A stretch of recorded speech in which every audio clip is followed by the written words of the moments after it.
Assalamualaikum warahmatullahi wabarakatuh. Selamat malam teman-teman semuanya. Perkenalkan, nama saya Rahmayani.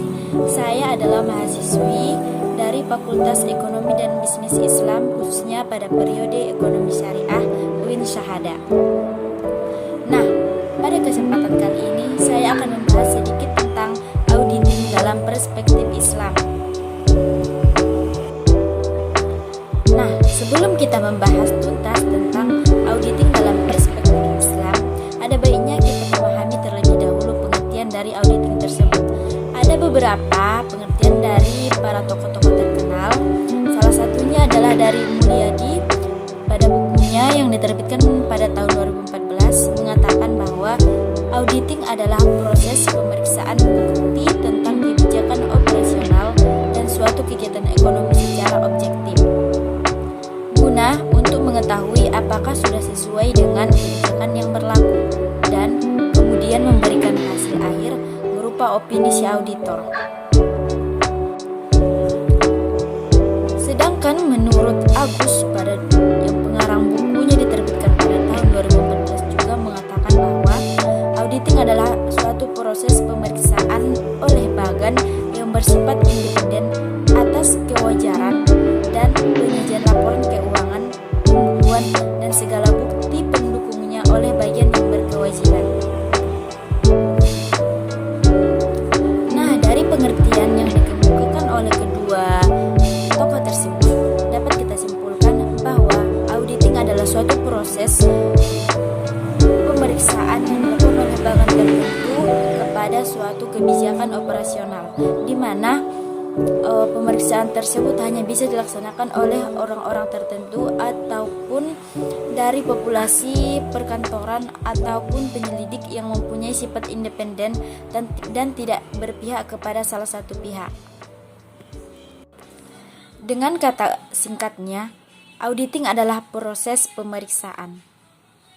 Kemudian adapun dilakukannya audit tersebut adalah untuk mendapatkan opini yang dimana dihasilkan oleh output yang diberikan oleh auditor tersebut. Secara singkat dikemukakan adalah untuk mendapatkan info atas kewajaran dalam penyajian suatu informasi, baik dia laporan keuangan beserta pembukuannya ataupun suatu manajemen operasional yang kemudian disimpulkan menjadi suatu opini oleh pihak yang menjadi auditor tersebut. Auditing adalah proses pemeriksaan, auditor adalah orang yang melakukan pemeriksaan tersebut, sedangkan audit adalah proses pemeriksaan tersebut. Nah, setelah kita ketahui definisi dan tujuan dari auditing tersebut, ada beberapa jenis-jenis dari auditing tersebut. Yang pertama yaitu menurut Bayangkara 2015, secara umum jenis-jenis audit dikelompokkan menjadi 4 bagian. Yang pertama yaitu audit operasional, yang kedua yaitu audit internasional, yang ketiga adalah audit kepatuhan, dan yang keempat adalah audit laporan keuangan.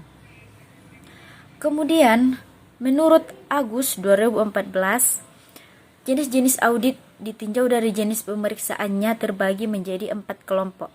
Yang pertama yaitu manajemen audit, yang kedua pemeriksaan ketaatan, pemeriksaan internal, dan pemeriksaan komputer. Berbicara tentang auditing dalam perspektif Islam, sebenarnya auditing itu timbul setelah adanya akuntansi. Dengan maraknya perbankan syariah, kemudian akuntansi pun ikut andil dalam perkembangan tersebut. Bila dikaji secara mendasar, sejarah Islam ditemukan bahwa setelah munculnya Islam di semenanjung Arab di bawah pimpinan Rasulullah SAW dan terbentuknya Daulah Islamiyah di Madinah yang kemudian dilanjutkan oleh para Khulafaur Rasyidin, terdapat undang-undang akuntansi yang diterapkan untuk perorangan, perserikatan atau syarikah atau perusahaan, akuntansi, wakaf, dan hak-hak pelarangan penggunaan harta dan anggaran negara. Rasulullah SAW sendiri pada masa hidupnya telah mendidik beberapa sahabat untuk mempraktikkan dari akuntansi tersebut dan penggunaan auditing. Cuman pada zaman Rasulullah Shallallahu Alaihi Wasallam belum dikatakan sebagai auditing. Cuman pada saat itu Rasulullah telah membentuk suatu bagan yang dinamakan dengan Hafazatul Amwal, atau dalam bahasa Indonesianya yaitu pengawal keuangan. Sesuai dengan ketentuan dalam Al-Quran sendiri dicantumkan dalam surah Al-Baqarah ayat 282 yang merupakan ayat terpanjang dalam Al-Quran mengatur tentang pencatatan transaksi. Nah, dari pernyataan tersebut dan fakta tersebut dapat kita paham bahwa pencatatan keuangan sangat penting dan harus dilaksanakan dalam setiap transaksi yang dilakukan. Seperti yang diterangkan oleh kaidah-kaidah hukum yang harus dipedomani dalam hal tersebut, sebagaimana yang diterangkan pada surah Al-Baqarah ayat 282 yang adapun penggalan ayatnya berupa, hai orang-orang yang beriman, apabila engkau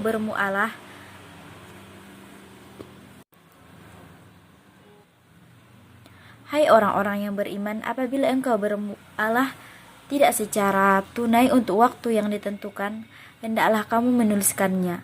Dan hendaklah seorang penulis antara kamu menuliskannya dengan benar, dan janganlah penulis enggan menuliskannya sebagaimana.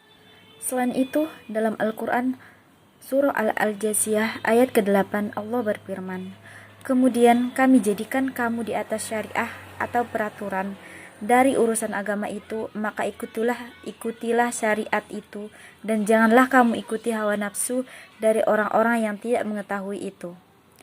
Maka makna kata syariah dalam penggalan ayat tersebut mengacu kepada suatu suruhan ataupun anjuran kepada umat yang mempercayai Al-Quran sebagai pedoman hidupnya, seharusnya menegakkan syariah dalam kehidupan sehari-hari. Dengan kata lain, apapun yang dilakukan dalam keseharian harus berpedoman pada syariah.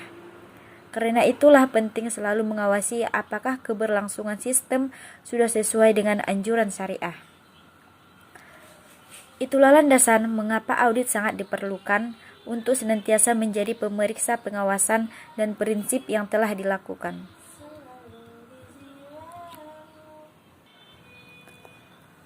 Kemudian pada surah An-Naml ayat 20-21 Allah Subhanahu wa taala berfirman, dan dia memeriksa burung-burung lalu berkata, mengapa aku tidak melihat hudhud?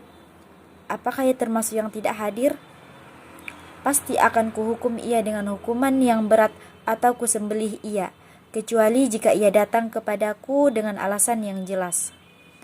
Dari penggalan surah An-Naml tersebut, jika diperhatikan dengan teliti, mengacu kepada kegiatan auditing yang dilakukan baginda Nabi Sulaiman kepada balai tentaranya, yang pada saat itu keberadaan burung hudhud tidak diketahui sedikit pun. Banyak cerita tidak diketahui. Nah, sedikit banyaknya cerita dari dalam Al-Quran selalu memberikan keterangan-keterangan kepada orang-orang yang mengerti. Dan dengan auditing salah satunya yaitu kaitannya dengan ihsan. Bagi sebagian orang akan berusaha mencari lebih teliti tentang kaitan ihsan dengan audit. Adapun kaitan audit dengan ihsan yaitu di mana salah satu sifat yang harus dimiliki seorang auditor adalah bersifat independen.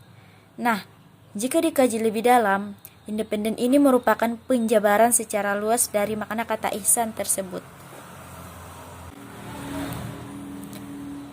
Dengan demikian, auditing sangat erat kaitannya dalam pandangan Islam, sehingga tak mungkin tidak melahirkan proses auditing yang bersifat syariah juga, dan tidak asing disebut sebagai audit syariah, di mana hasil dari pengauditannya harus berlandaskan prinsip-prinsip yang bersumber dari ajaran syariat Islam tentunya, dan tentunya sesuai dengan PSAK juga.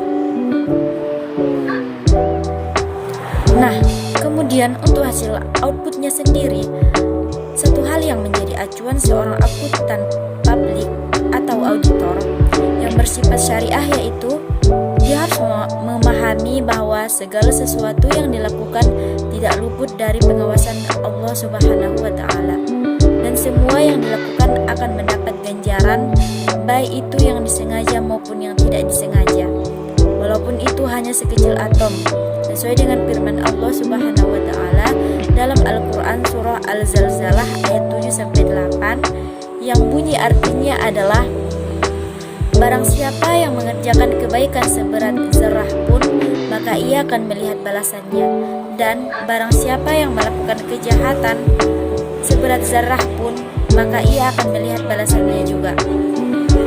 Dari ayat tersebut, seorang auditor harus selalu ingat bahwa Allah Subhanahu wa Ta'ala akan selalu mengawasi apa saja yang dilakukan, dan tidak menutup kemungkinan bahwa secuil kesalahan ataupun penggelapan dalam bentuk apapun akan diadili sesuai dengan hukum yang berlaku.